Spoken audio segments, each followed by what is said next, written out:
তৃতীয় শ্রেণীর ইংরেজি। তো আজকে আমরা দেখাবো প্রথম সাময়িক পরীক্ষার সাজেশন। ঈদের পরে যে পরীক্ষাটা হবে তোমাদের প্রথম, ওটা হচ্ছে প্রথম সাময়িক পরীক্ষা। তো চলো আমি দেখাই। তো তোমাদের প্রথম সাময়িক পরীক্ষা হচ্ছে 1 থেকে 40 পৃষ্ঠা পর্যন্ত আসবে। তো এটা হচ্ছে 2 পৃষ্ঠা। তো আমি 2 পৃষ্ঠা থেকে দেখাবো 40 পৃষ্ঠা পর্যন্ত কি কি তোমাদের ইম্পর্টেন্ট আছে পরীক্ষা আসার জন্য। তো চলো শুরু করি, এবং বলে রাখি চ্যানেলটি সাবস্ক্রাইব করে দিতে, কারণ সাবস্ক্রাইব করলে আমি ভিডিও আপলোড করলে অটোমেটিক তোমাদের ফোনে ভিডিওগুলো চলে যাবে।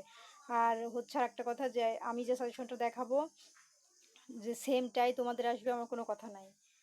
ম্যাক্সিমাম স্কুলে, মানে বেশিরভাগ স্কুলে কিন্তু আমার সাজেশনগুলো আসে, আর 2-1টা স্কুল আছে যে আসে না। তোমরা নিজেরাই কমেন্ট করো, আপু তোমারগুলো এসেছে, তুমি সাজেশনগুলো তৈরি করো। তো তোমাদের কমেন্টের ভিত্তিতে আমি সাজেশনটা আবার নতুন করে তৈরি করতেছি এই বছরে 26 সালে। তো দেখো এখানে আমাদের প্রতি বছর কিন্তু শূন্য স্থান আসে। তো এখান থেকে এই A, B নাম্বার এই শূন্য স্থানগুলো কমপ্লিট করবা, ঠিক আছে? তারপর আমরা স্ক্রল করে নিচে চলে যাব। তারপর দেখো এই যে 8 আছে, এই পুরোটা কমপ্লিট করবা। এইগুলো কিন্তু তোমাদের পরীক্ষায় আসে প্রত্যেক বছর, এইটা পুরোটা কমপ্লিট করবা। আর প্যারাগ্রাফ কী কী আসবে, হ্যাঁ সেটা কিন্তু আমি তোমাদের বলে দিব। আর বেশি বেশি বেশি করে প্যাসেজ পড়বা। এই যে এরকম প্যাসেজ কিন্তু হুবহু চলে আসে তোমাদের। আর তোমাদের প্যারাগ্রাফ কী আসবে সেটাও আমি তোমাদের বলে দিব, ঠিক আছে? তো দেখো এখানে আমাদের হচ্ছে কিছু টিক চিহ্ন আছে।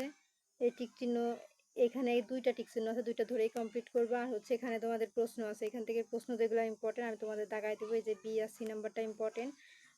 আর তারপর আমরা চলে যাবো পরবর্তী পৃষ্ঠায়। দেখো যেখানে প্যাসেজ আছে, এই প্যাসেজগুলো বেশি বেশি করে পড়বা, কারণ তোমাদের প্যাসেজ কিন্তু হুবহু দিয়ে দেয়, তারপরে ওইখান থেকে প্রশ্ন দিয়ে দেয়, ঠিক আছে?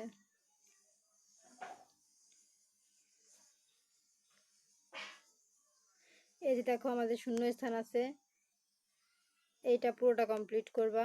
তারপর দেখো এখানে আমাদের শূন্য স্থানে কি লিখতে হবে, এইখানে পুরোটা কমপ্লিট করবা তোমরা। তারপর আমরা স্ক্রল করে নিচে চলে যাব। আর তোমাদের পরীক্ষায় একটা জিনিস আছে, সেটা আমি তোমাদের দেখাবো, নিচে আছে, সেটা আমি তোমাদের দেখাবো, ওয়েট করো। এই যে দেখো এখানে 1 আছে, হ্যাঁ? তো তোমাদের পরীক্ষায় কিন্তু এরকম সংখ্যায় লেখা থাকবে, তোমাদের বানান করে এরকম লিখতে হবে, ঠিক আছে? যেমন 1 বানান কি, ON 1 এরকম তোমাদের এত ছোট ছোটগুলো আসবে না, আসলে একটু বড়গুলো আসবে, সেগুলো নিচে আসে, আমি তোমাদের দেখাবো। আমি তোমাদের আর কি বললাম, এই যে এরকম আকারে আসবে। এই ধরো এখানে 9 আছে, হ্যাঁ? এই 9টা কি করতে হবে, ইংলিশে তোমাদের বানান করে লিখতে হবে, ওইটা তো আসবেই। তারপরে হচ্ছে এই যে দেখো এখানে বানান করে লেখা আছে, তাহলে কি তোমাদের এখানে সংখ্যা লিখতে হবে 1। আবার এখানে 3 লেখা আছে বানান করে, তাহলে কি এখানে তোমাদের সংখ্যায় 3 লিখতে হবে। এই যে এরকম এরকম। আর এখানে 1 হচ্ছে এরকম, আর এখানে 6 হচ্ছে এরকম, মানে এরকম লেখা থাকলে সংখ্যায় লিখতে হবে, আর সংখ্যায় থাকলে বানান করে লিখতে হবে, ঠিক আছে? তারপরে হচ্ছে তোমাদের এরকম ফাঁকা ঘর থাকবে। 9 আছে তাহলে আগের ঘরে কি বসবে, 8। আবার এখানে 14 আছে তাহলে আগের ঘরে কি বসবে, 13। এইরকম আকারেও আসবে। তোমরা এইগুলো প্রত্যেকটি কমপ্লিট করবা, হ্যাঁ? এই যেখানে 12 তাহলে পরবর্তী ঘরে কি বসবে, 13। 15 আছে, পরবর্তী ঘরে কি বসবে, 16। এরকম এগুলো কমপ্লিট করবে, এগুলো কিন্তু তোমাদের পরীক্ষায় আসে। তারপর দেখো এখানে একটি প্যাসেজ আছে, এই প্যাসেজটি কিন্তু খুবই ইম্পর্টেন্ট একটা প্যাসেজ, এই প্যাসেজটি তোমরা কমপ্লিট করবা, ঠিক আছে? তারপর দেখো এখানে আমাদের শূন্য স্থান আছে, শূন্য স্থান পুরোটা কমপ্লিট করবা, এটা কিন্তু খুবই ইম্পর্টেন্ট। তারপর আমরা পরবর্তীতে চলে যাব। আর প্যারাগ্রাফ কি আসবে সেটা কিন্তু আমি তোমাদের দেখাই দেব, কিন্তু তার আগে এইগুলো দেখা। আর এটা পুরোটা কমপ্লিট করবা, শূন্য স্থান। তারপর আমরা সেরকম নিচে চলে যাব।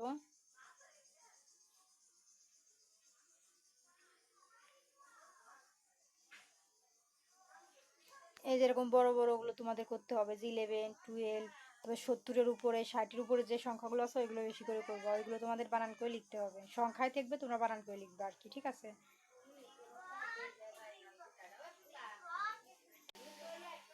তারপর আমরা সেরকম নিচে যাই, তোমাদের দেখাই যা যা বললাম, এগুলো কিন্তু পরীক্ষা আসবে। আমি তোমাদের আবারও বলে দেই। এই যে দেখো এইটা করবা, হ্যাঁ? এখানে মিসিং নাম্বার মানে 31, 32, এখানে কি বসবে, 33, 34। আর এখানে 35 আছে, তাহলে এখানে কি বসবে, 36, 37, 38। এরকম মিসিং নাম্বার, এগুলো কিন্তু তোমাদের পরীক্ষায় আসবে, আমি বলে দিলাম। আর এইটা পুরোটা সেট ধরে কমপ্লিট করবা। তারপরে দেখো এই যে এই আকারে তো আসবে, আমি তোমাদের আগেই বললাম। এরকম প্রথম ঘর থাকবে, পরের ঘর ফাঁকা, তার মানে কি বসবে, 32 বসবে। এই ঘরে 33 আছে, তার মানে কি পরের ঘর ফাঁকা, কি বসবে, 34 বসবে। এগুলো কিন্তু আসবে, আমি তোমাদের বলে দিলাম। আবার সংখ্যায় আসবে, ধরো এখানে 36 লেখা আছে। হ্যাঁ, তোমাদের বানান করে মানে এই ঘরে না, আমি তোমাদের বুঝাচ্ছি আর কি। এরকম ধরো 36 লেখা আসলো, তাহলে তোমাদের সেগুলো লেখা থাকবে যে এগুলো বানান করে লিখতে হবে, তাহলে ওটা 36 বানান করে লিখতে হবে। তারপরে বেশিরভাগ এগুলো ছোটোগুলো আসে না, বড়গুলো আসে, ঠিক আছে, বানান করে লিখতে হবে। যেমন 70-এর উপরে, 60-এর উপরে, 50-এর উপরে এই ঘরগুলোর সংখ্যাগুলো কিন্তু বেশি করে আসে। এরকম সংখ্যায় থাকে, তোমাদের বানান করে লিখতে হবে। তো সব রকমভাবে আসবে, তোমরা কিন্তু সেগুলো কমপ্লিট করবা, ঠিক আছে। তারপরে এখানে দেখো এই শূন্যস্থান, এটা পুরো সেট ধরে কমপ্লিট করবা। আর এখান থেকে যে প্রশ্নগুলো ইম্পর্টেন্ট, তাই যে আমি তোমাদের মার্ক করে দিছি, এইগুলো কমপ্লিট করবা। আর এখানে যে ডান বামটা আছে মিলকরণ, এটা কিন্তু 100% ইম্পর্টেন্ট, এটা কমপ্লিট করবা। আর টিক চিহ্ন এখানে যে কয়টা আছে, ঠিক আছে, সব কয়টা টিক চিহ্নই কমপ্লিট করবা। তারপর দেখো এখানে আমাদের একটি কবিতা আছে, ইটস এ হ্যাপি হোর্স।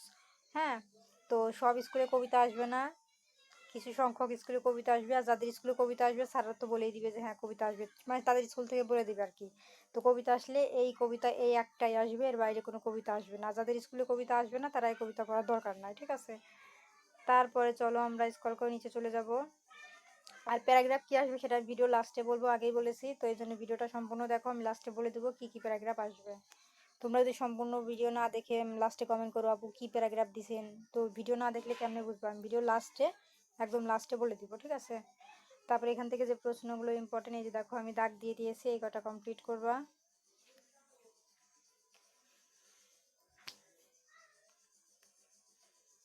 তারপরে দেখো এখানে আমাদের টিক চিহ্ন আছে, টিক চিহ্ন সব কয়টি কমপ্লিট করবা। তারপরে এখানে কমপ্লিট দ্য সেন্টেন্স, এটা তিনটা আছে, তিনটা ধরেই করতে হবে। তারপরে স্ক্রল করে নিচে চলে যাব।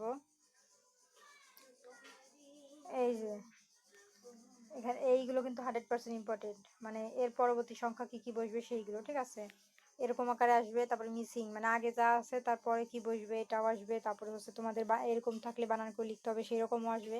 তো এরকম প্রত্যেকটা আকারে আসবে, তোমরা কিন্তু সেগুলো লিখে নিবা। হ্যাঁ, এই দেখো মিসিং নাম্বার এখানে 53 আছে। হ্যাঁ, তার এখানে কি বসবে 54, এইরকম এইগুলো কিন্তু আসবে, আমি তোমাদের বলে দিলাম, ঠিক আছে। তারপরে আমরা স্ক্রল করে নিচে চলে যাব।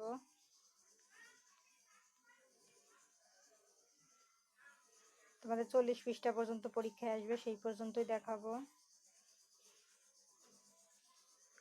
দেখো 39, 40, এখানে আর 40 পৃষ্ঠা পর্যন্ত আর একটা কবিতা আছে, হ্যালো হ্যালো। তো ওই আগে যে কবিতাটা দেখালাম ইটস এ হ্যাপি হোর্স, ওই কবিতাটা কিন্তু পরীক্ষায় আসবে। আর এই কবিতাটা যেহেতু 40 পৃষ্ঠা লাস্ট পৃষ্ঠা, এটা অতটাও ইম্পর্টেন্ট না, আসলে ওই ওই কবিতাটাই আসবে, ইটস এ হ্যাপি হোর্স, ঠিক আছে, ওইটা কিন্তু 100% ইম্পর্টেন্ট। আর এখন আমি তোমাদের বলে দিই প্যারাগ্রাফ তোমাদের পরীক্ষায় হচ্ছে কি কি আসবে। প্যারাগ্রাফ হচ্ছে my family, our school library. তো এই দুইটা প্যারাগ্রাফ পড়লেই তোমাদের একটা কমন পড়ে যাবে, ঠিক আছে। আর হচ্ছে তোমাদের পরীক্ষায় নাম ঠিকানা লেখার একটা বক্স আসবে, ঠিক আছে। মনে করো কিভাবে আসবে সেটা আমি তোমাদের দেখাই। মনে করো এই যে একটা রিডিং, হ্যাঁ, এই যে একটা রিডিং, এইখানে পরীক্ষায় রিডিংগুলো দেওয়া আছে, আর নিচে তোমাদের এরকম একটা বক্স থাকবে। হ্যাঁ, তো এই উপর রিডিংয়ে মনে করো তোমার নাম দেওয়া আছে, মানে তোমার নাম না আর কি, মানে যে কোনো একটা নাম দেওয়া আছে, যে তার একটা নাম। তো একটা মেয়ের নাম একটা ছেলের নাম দেওয়া থাকবে, তো তুমি যদি মেয়ে হও এখানে যদি নাম দেওয়া থাকে তাহলে এখানে নেম থাকবে, ফাদার্স নেম, মাদার্স নেম, স্কুলের নাম সব কিছু থাকবে, তারপরে ক্লাস রোল। তো এই উপরে যেখানে একটা নাম দেওয়া থাকবে, তুমি মেয়ে হলে সেই মেয়ের নামটা দিবা, আর ছেলে হলে উপরে যে একটা ছেলের নাম থাকবে সেই নামটা দিবা। আর যদি উপরে নাম ঠিকানা কিছু দেওয়া না থাকে তাহলে এই বক্সের মধ্যে যে নাম আছে এখানে তোমার নাম, তোমার স্কুলের নাম, মানে ইংলিশে লিখতে হবে, তোমার শ্রেণী, তুমি কোন শ্রেণীতে পড়ো, তারপর তোমার রোল, সেগুলো তোমারটা দিতে হবে। আর যদি উপরে সেগুলো দেওয়া থাকে লেখা যে ক্লাস 3, তারপর হচ্ছে স্কুলের নাম, তারপর তার ফাদার্স নেম, মানে যদি উপরে রিডিংয়ের মধ্যে সেগুলো দেওয়া থাকে তাহলে ওই তথ্যগুলোই তোমার এর মধ্যে দিতে হবে। আর যদি কিছু না দেওয়া থাকে তাহলে নিজের নাম ঠিকানা এর মধ্যে দিতে হবে। তো এরকম একটা ফর্ম আসবে, প্রত্যেক বছর আসে, এই বছরও তোমাদের আসবে, ঠিক আছে। তো আজকের মতন এই পর্যন্তই, এটা কিন্তু 100% আসবে, আমি বলে দিলাম ওই তথ্য, মানে নাম ঠিকানাটা। তো আজকের মতো এই পর্যন্তই, পরবর্তীতে অন্যান্য সাবজেক্টের সাজেশন দেখার জন্য অবশ্যই সাবস্ক্রাইব মাই চ্যানেল। আর আরেকটা কথা, তোমাদের কিছু কিছু স্কুলে লেটার আসে, ঠিক আছে, সব স্কুলে লেটার আসে না, কোনো স্কুলে প্যারাগ্রাফ আসে, আর কোনো স্কুলে লেটার প্যারাগ্রাফ দেয় না, শুধু লেটার দেয়। তো যাদের স্কুলে লেটার দিবে তাদের জন্য লেটার কি কি আসবে আমি বলে দিই। ফ্রেন্ডকে নিয়ে দেখবা যে তোমাদের বইয়ের লাস্টে, গাইডের লাস্টে দেখবা, বা হচ্ছে যে কোনো বইতে দেখবা, ফ্রেন্ডকে নিয়ে যদি কোনো প্যারাগ্রাফ পাও দেখবা যে ওই প্যারাগ্রাফটা তোমাদের চলে এসেছে। ফ্রেন্ড লেখা থাকলেই, সরি প্যারাগ্রাফ বলছি, ফ্রেন্ড লেখা থাকলেই ওই লেটারটা পড়বা। ওই ফ্রেন্ডকে নিয়ে ওই লেটারটা কিন্তু পরীক্ষায় আসবেই। আর হচ্ছে কাজিনকে নিয়ে একটা লেটার, এই ফ্রেন্ড আর হচ্ছে কাজিন, এই দুইটা লেটারের মধ্যে একটা লেটার কিন্তু তোমাদের পরীক্ষায় চলে আসবে। তো আজকের মতন এই পর্যন্তই, টাটা বাই বাই।